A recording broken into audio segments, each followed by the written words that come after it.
So many network marketers fall in love with a health and wellness product, and then they realize that there's an incredible opportunity to build the lifestyle and income of their dreams.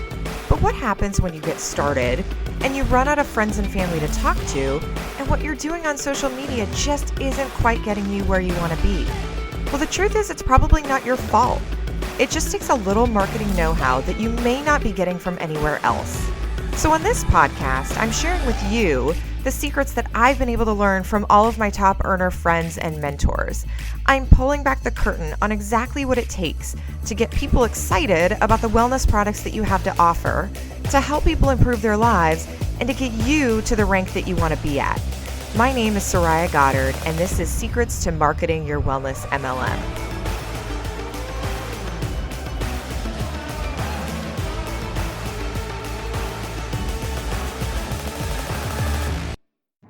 Hey guys, Soraya here again. I am diving into part 2 of my notes from my recent Top Earner Club retreat with Ray and Jessica Higdon. We were in Florida. It was incredible. But if you listened to the previous episode, you would know all about that and the whole backstory. So if you have not listened to episode 29, or you have no idea what I'm talking about, or you're a new listener to the podcast, awesome. Super excited that you're here. Definitely go back and check out the previous episode because that will give you the backstory about what I'm talking about today. And if you're a super new listener, as in you haven't ever listened to any of my podcasts, I would highly recommend that you go back to the beginning and at least listen to the first 5 episodes. In those episodes, I lay down all the groundwork for what you really need to know about how to market, how to sell your stuff without being weird, how to not turn off your friends and family. It's kind of the base content for everything. And even if you've listened to those, I would recommend that you go back again and listen to them, only because you hear things differently when you're in a different state and a different place. So many of you guys are now, it's a new year, right?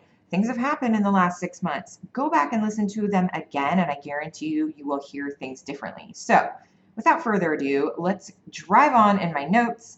So this first set of notes is really, really interesting. So Ray told us a story about a leader who does some private coaching with him that came to him and said, hey, how do you manage your time? And of course, I'm paraphrasing. I wasn't in the conversation, but this is kind of my version of what I took away from the story.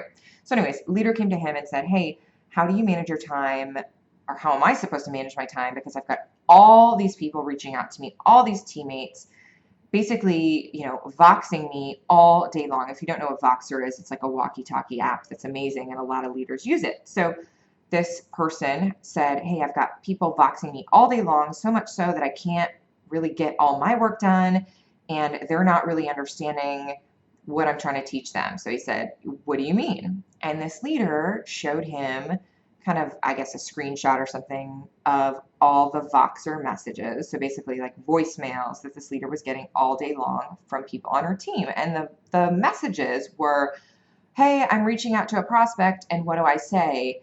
Hey, my prospect said this, what do I say now? And this leader, with the best of intentions, was saying, oh, well, you could try this, this, and this, this, and this.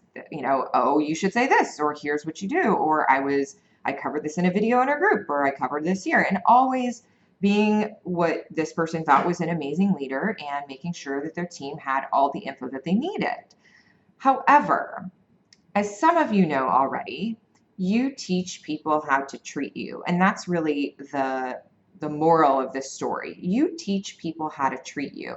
And so this leader was, in essence, condoning and promoting people not being independent and not thinking on their own and not figuring out the answers on their own. This leader was being the repository of all things amazing and knowledgeable, right? With the best of intentions. And unfortunately, what that results in is people go, oh, well, that's the easy button. I can always go to this person and they're always going to tell me what to say, and it works and it's amazing. So I'm going to keep doing that anytime I get stuck, right? So with a simple tweak, this leader got rid of the majority of those messages. Do you want to know what this leader says? So now when someone reaches out to the leader and says, hey, I'm chatting with a prospect on Facebook Messenger, and they said that they don't have the money to buy our products. The leader Now, instead of saying, oh, well, this is what you can say, the leader now says, hey, well, what's your best guess at what you should say to that person? What's your best guess? I am obsessed with this phrase. I love it. I think it's amazing. In fact, I just used it last night on somebody. Shout out to you if you're listening. Hey, what is your best guess? What do you think? And 9 times out of 10, maybe even more, maybe 10 out of 10 times, the person is going to guess something that is totally acceptable. It may not be what you would have said, but it's totally fine. So in one fell swoop, this leader started using that and was able to encourage their teammates, their organization, to really step out of their comfort zone. Don't worry about the perfect answer. Don't overthink things and go for it. And so back to the moral of the story, you teach people how to treat you. If you are constantly answering questions like that, then you teach people that you are like the mother hen of the group and that you're available all day long to answer questions. If you teach people to research things on their own or encourage them and show them how to do that and then let them fly out of the nest, right? That's what they'll do. So I just thought that was a cool story. It may or may not apply to you, but I guarantee you that at some point you'll find yourself in a situation where someone is asking you for advice on something that you may have repeated over and over and you're like, oh my God, weren't you listening, right? Use the phrase, what's your best guess? And I think you'll be pleasantly surprised. Okay, so that was pretty cool. And again, as I'm going through these notes, they're not really in any particular order. I take notes chronologically, but we jump around quite a bit on topics, so there's no real rhyme or reason or consistent thread. Let's see. Okay, so the next thing that I want to share, we had a phenomenal conversation. Again, a very, very frequent conversation about 80, 15, and 5. So I think I mentioned it in the last one, or the last episode. Again, if you at all listen to this podcast, you've probably heard me talk about this, but it is so important. It is so life-changing that it is worth repeating again, even if I talked about it in episode 29. So 80, 15, and 5 is the level of desire, the average level of desire of the people that you will enroll on your team. And I'm talking about business builders here. I'm not talking customers, okay? I'm talking about business builders. So depending on what your compensation plan is, these are the people who have raised their hand to say, I want to do the business side, okay? So 80, 15, and 5. 80% of those people have a desire for $500 a month, roughly. 15% of those people would like somewhere in between $1,000 to $4,000 a month, and the 5% want to crush the world and build empires, and they want 7 figures and they'll never stop, and it doesn't matter how much money they make, they want more, right? If you're listening to this podcast, you are probably in the 15 or the 5%, most likely in the 5, because the 80%ers typically don't seek out information like that type of stuff, right? Like this type of stuff. And if you are part of a group, I'm trying to keep names and stuff out of this to keep these notes anonymous.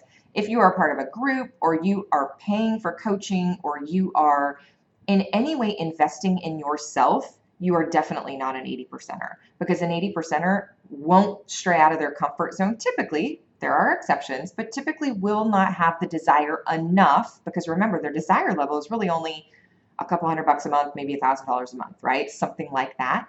And so because of that, they will not wager $1,000 a month on coaching if they only want to make $1,000 a month. Because if they had the extra $1,000, they'd be happy. They'd be cool. They're not looking to make 7 figures. As were maybe some of you listening, you do want to make high 6, 7 figures, something like that. Or maybe you just want to make $10,000 a month. Either way, you are in a different category than the average bear. And so it's really helpful to keep talking about this and keep reminding ourselves of this as leaders who may be a 15 or 5%er in terms of desire. Remember, desire, not results, desire, because if you are in the 5%, let's say, and you want to conquer the world, when your people come to you, sometimes it's very hard to put yourself in their shoes and remember that they're not looking to sacrifice as much as you are to make things happen. And so what might be a no-brainer for you, well, like, why aren't you getting on all the Zoom calls? And why aren't you doing X, Y, Z? And how come you didn't promote the last whatever? It may be really frustrating for you. However, you've got to remember that most people are not willing to get as uncomfortable as a 5%er because their level of desire is not as great as yours. And so it's helpful for me and for a lot of the other Top Earner Club members in the room that we were hanging out with this weekend or this, during the retreat, to constantly remind ourselves of that, because the people in that room, definitely 5%ers, without a doubt. You would not be investing in a mastermind at that caliber and at that level if you weren't a 5%er and you didn't have a desire to overthrow everything and conquer the world and, own private islands and all that good stuff, right? Okay. So that was a great tip. A book recommendation from the lovely Angel Fletcher. Love you, Angel. I know you are not a podcast girl, so you're probably not listening to this, which is totally cool. But she made a book recommendation, and I have it. I ordered it from Amazon, which is rare because I am an audiobook girl. Like, that's why I have a podcast, because I like listening to audio. But this book is not available in audio. So I bought it, where it'll probably sit truthfully on my bedside table until I get a couple days off or a vacation of some sort, and then I'll tackle it. But it's called Who's in Your Room? Who's in Your Room? And I don't remember the author right now, but if you get on Amazon and you look it up, then it will see it's like a red and orange book cover. It's a paperback, pretty short read. But she was mentioning that this book has helped her reevaluate just who she surrounds herself with. Not to imply that she was surrounding herself with terrible people. That's not what I mean, right? Just a really healthy way to look at who are you spending your energy at, with, for, etc. So I'm going to read that. Haven't read it yet, but she says amazing things, so I will pass on that book recommendation. Okay, next topic. I know I am rapid firing these topics at you guys. So many good discussions. So this is a great one. How many of you guys have joined more than one network marketing company? Maybe it didn't work out for you in your first one. Maybe it didn't work out for you in your second one or your third one or your 14th one. I don't really know. But if that is you and you are finding yourself in a situation where you changed companies, whether that be your own choice or the company went under or something happened, who knows what, you had to change companies. There was someone in our group that recently changed companies and was wondering if the group had advice on how to tackle reapproaching his warm market. So this person had left a company, moved on to a new one, and didn't want to say anything negative about his last experience and wanted to reapproach his warm market without saying like, oh, well, I was selling this thing, but now I'm selling this thing, and needed to navigate that. And so out of all the advice in the room, I'll share some advice from a super stud marketer who really said, hey, this is what I would do. I would frame everything in a positive light, because we are the stories that we tell ourselves. We really are. So let's frame everything in a positive light. And instead of saying, oh, well, I didn't like the product, or the comp plan was too hard, or it just, I didn't have duplication the way I wanted, so I wanted a better opportunity, or I wanted an upline with better systems, or whatever the reason was that this person left, let's frame it positively and say, hey, look, I had great success with my first project, which is true in this case. This person had success in his first project. I had great success with my first project, and now I'm starting a new project that I am doubly excited about, because I see that I have the ability to impact so many more people, to take things to the next level, and to build people's dreams up alongside them, or whatever. Insert what your vision is for yourself. Would you be open to taking a look at what I'm doing now? We can build on the success I've already had, and let's take it to the next level. So I just loved that. I mean, I'm kind of paraphrasing from my notes.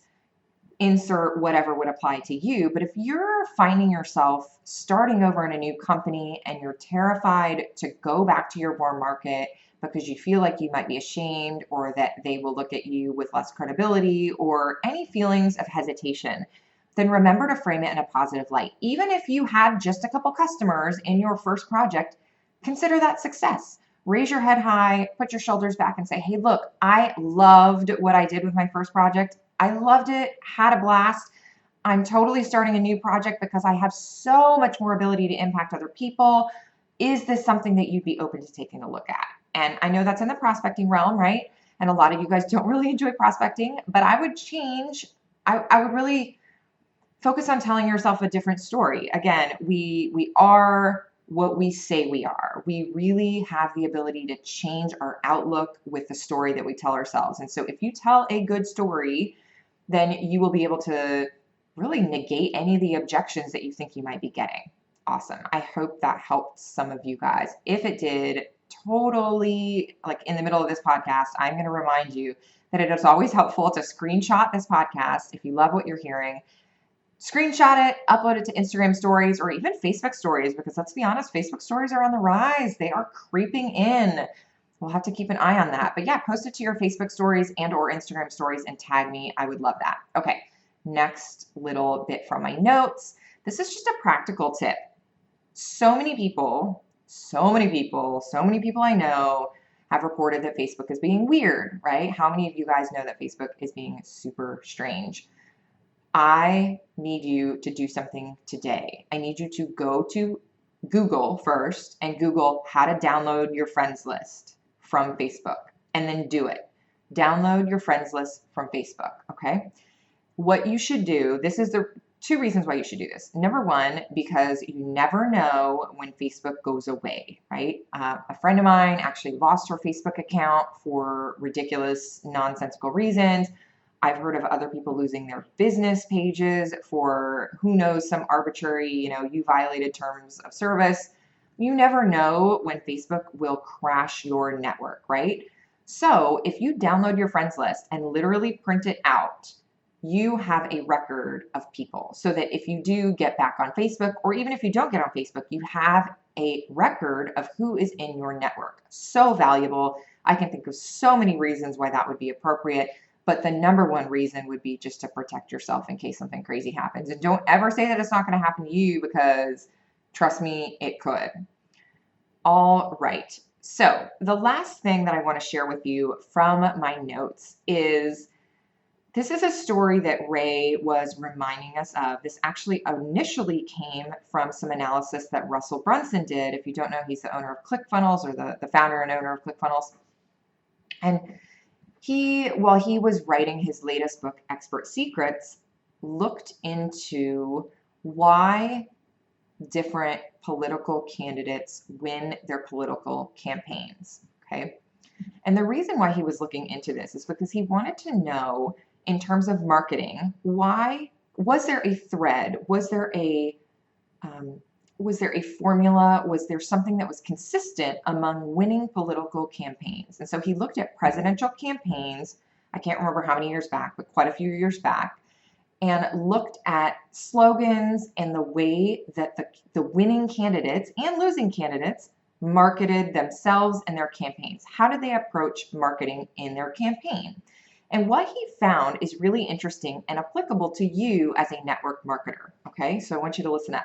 Very, very applicable, really applicable to any marketing. So if you're listening to this podcast and you're not in network marketing, you have a traditional business, this applies to you too.